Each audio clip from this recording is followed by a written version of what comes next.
తెలంగాణపై బీజేపీ అధిష్టానం special focus పెట్టింది. ఇప్పటికే ప్రధాని మోదీ తెలంగాణలో పర్యటించి బహిరంగ సభల్లో పాల్గొన్నారు. వెంటనే అమిత్ షా పార్టీ కార్యకర్తలతో మరో సభకు హాజరయ్యారు. ఈ నెల 15, 16, 18న మరోసారి ప్రధాని సభలుంటాయని ప్రకటించారు. 15న మల్కాజ్గిరిలో భారీ ఎత్తున రోడ్ షోకు ప్లాన్ చేస్తున్నారు. మరోవైపు బీఆర్ఎస్ నేతల వరుస చేరికలు బీజేపీలో జోష్ పెంచుతున్నాయి. అటు పార్టీ ముఖ్య నేతలు ప్రచారంలో దూసుకుపోతున్నారు.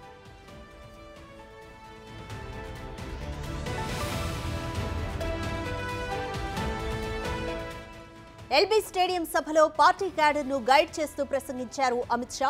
ఎన్నికల్లో అనుసరించాల్సిన వ్యూహాలపై దిశానిర్దేశం చేశారు. గ్రామీణ స్థాయిలో బూత్ కమిటీలను నియమించి పార్టీని ప్రజల్లోకి తీసుకెళ్లాలని సూచించారు. కేంద్ర ప్రభుత్వ పథకాలను ప్రజల్లోకి తీసుకెళ్తూ లబ్ధిదారులతో మాట్లాడాలని చెప్పారు. బూత్ స్థాయిలో కాల్ సెంటర్లు ఏర్పాటు చేయాలన్నారు. గ్రామాల్లో బైక్ ర్యాలీలు నిర్వహిస్తూ కార్యకర్తల్లో ఉత్తేజం నింపాలని వివరించారు.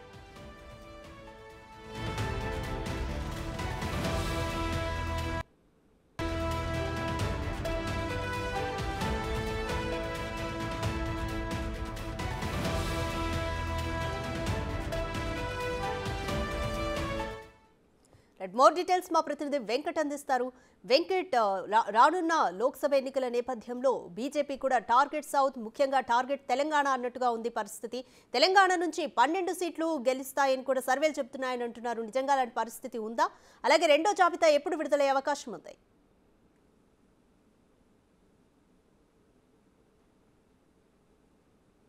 వచ్చే ఎన్నికలకు బీజేపీ సమాయత్తం అవుతుందని చెప్పుకోవచ్చు. మొన్నటిదాకా దాదాపు 17 స్థానాలు సాధిస్తామని చెప్పుకుంటూ వస్తున్నటువంటి బీజేపీ తాజాగా అమిత్ షా నిన్న సభలో 12 స్థానాలు, సర్వేల ప్రకారం 12 స్థానాలు గెలవబోతున్నామంటూ కూడా డిక్లేర్ చేశారు. ఇంకా కష్టపడితే ఇంకొక 2 స్థానాలు పెరిగే అవకాశం ఉందని కూడా స్పష్టం చేసినటువంటి సందర్భం ఉంది. ఇక ఆ లెక్కల ప్రకారం బీజేపీ ఇప్పటికే ప్రణాళికలు రచిస్తుంది. రేపు 2 రోజుల్లో ఎన్నికల నోటిఫికేషన్ కూడా రాబోతుందని కూడా సంకేతాలు ఇచ్చారు. ఇక ఇప్పటికే మోడీ తెలంగాణ టూర్ కూడా కన్ఫర్మ్ అయినట్టు కూడా మనకు అర్థమవుతుంది. ఈ నెల 15, 16, 18 ఈ 3 రోజుల పాటు తెలంగాణలో భారీ బహిరంగ సభలు నిర్వహించేందుకు బీజేపీ సిద్ధమవుతుందని చెప్పుకోవచ్చు.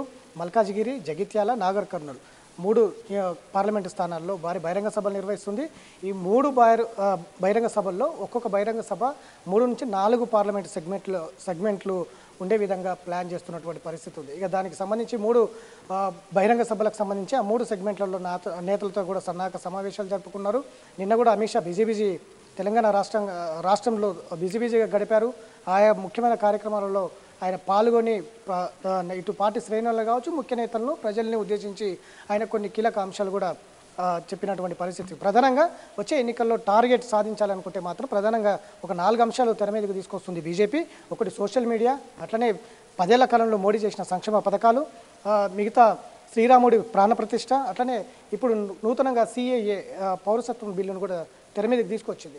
ఈ 4 అంశాలు ప్రజల్లోకి బలంగా తీసుకెళ్లేందుకైతే సోషల్ మీడియానే ప్రధానంగా అస్త్రంగా తీసుకొని ముందుకు వెళ్తున్నటువంటి సందర్భం కనిపిస్తోంది. ఎలాగైనా దేశవ్యాప్తంగా 400 స్థానాలు టార్గెట్కు పెట్టుకున్నారు.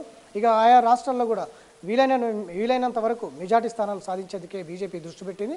అందులో భాగంగానే దేశవ్యాప్తంగా కూడా ఆయా రాష్ట్రాలకు సంబంధించి దిశానిర్దేశం చేస్తూ అమిత్ షా మొత్తం కూడా సుడిగాలి పర్యటనలు చేస్తున్నటువంటి సిచ్యువేషన్ కూడా చూస్తున్నాం. ప్రధానంగా బూత్ లెవెల్లో కమిటీలు బలంగా ఉంటే కనుక బీజేపీని అధికారంలోకి తీసుకురావచ్చు.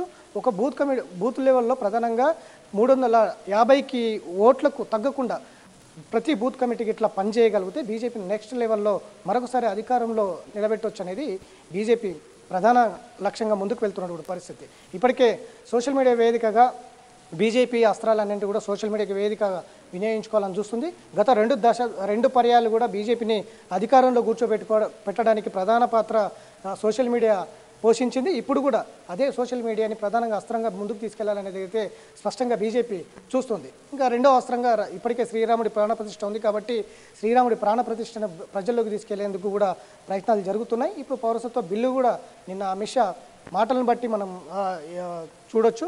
CAA పౌరసత్వం బిల్లు అనేది పౌరసత్వం తొలగించేది కాదు, ఇచ్చేది మాత్రమే అంటూ కూడా ఆయన ప్రజలకు చెప్పినటువంటి పరిస్థితి. ఇక దేశవ్యాప్తంగా కుటుంబ పార్టీలే ఉన్నాయి. గత 60-70 ఏళ్ళు దేశాన్ని కుటుంబ పార్టీలే పరిపాలించాయి. ఇక బీజేపీ మాత్రమే దేశ అభివృద్ధి కోసం పాటుపడుతుందంటే కూడా ఆయన మాటలు స్పష్టంగా అర్థమవుతుంది. ఒక్కొక్కరు ఒక్కొక్క రకంగా ఒక్కొక్క అంశాన్ని లేవనెత్తినటువంటి సిచ్యువేషన్ చూస్తున్నాం. అంటే మొత్తం కూడా ఒకరు సిఏఏ పౌరసత్వం మీద మాట్లాడుతూ మరొకరు ఓ రకంగా మాట్లాడుతున్నటువంటి పరిస్థితి. ఇట్లా మొత్తం దేశవ్యాప్తంగా కూడా బీజేపీ తన వచ్చే ఎన్నికలకు ప్రణాళికలను సిద్ధం చేసుకుని వచ్చే ఎన్నికల్లో మరోసారి విజయం సాధించేందుకైతే ముందుకు అడుగులు వేస్తున్నటువంటి పరిస్థితులు కనిపిస్తున్నాయి. బరాబర్ రాముడి చిత్రపటంతో ముందుకే వస్తాం, మీరు చేతనైతే బాబర్తో ముందుకు రావాలి అంటూ కూడా ప్రసంగాలు మనం చూసినటువంటి సిచ్యువేషన్ ఉంది. ఇక ఈ 2-3 రోజుల్లో ఇవాళ రేపు రెండవ జాబితా కూడా ప్రకటించబోతుంది బీజేపీ. ఇప్పటికే 9 స్థానాలు ప్రకటించి ఉంది, మరొక 8 స్థానాలు కూడా ప్రకటించే అవకాశం అయితే కనిపిస్తుంది. ఇప్పటికే బీఆర్ఎస్ నుంచి పెద్ద ఎత్తున కీలక నేతలందరూ కూడా బీజేపీలోకి వస్తున్నారు. ఒక్కొక్క వచ్చినటువంటి బీఆర్ఎస్ నుంచి వచ్చినటువంటి వాళ్ళకే టికెట్లు కన్ఫర్మ్ చేస్తున్నారు. ఇట్లా బీజేపీ చాలా కీలకంగా ముందుకు వెళ్తున్నటువంటి పరిస్థితి కనిపిస్తుంది. అసంతృప్త నేతలను బుజ్జగిస్తూ కూడా వచ్చే ఎన్నికలకు తన ప్రణాళిక ఏంటి అనేది స్పష్టంగా తెర మీద పెట్టి ప్రజల్లోకి వెళ్లేందుకైతే బీజేపీ ప్లాన్ చేస్తుందని చెప్పుకోవచ్చు. Radhika, thank you Venkat.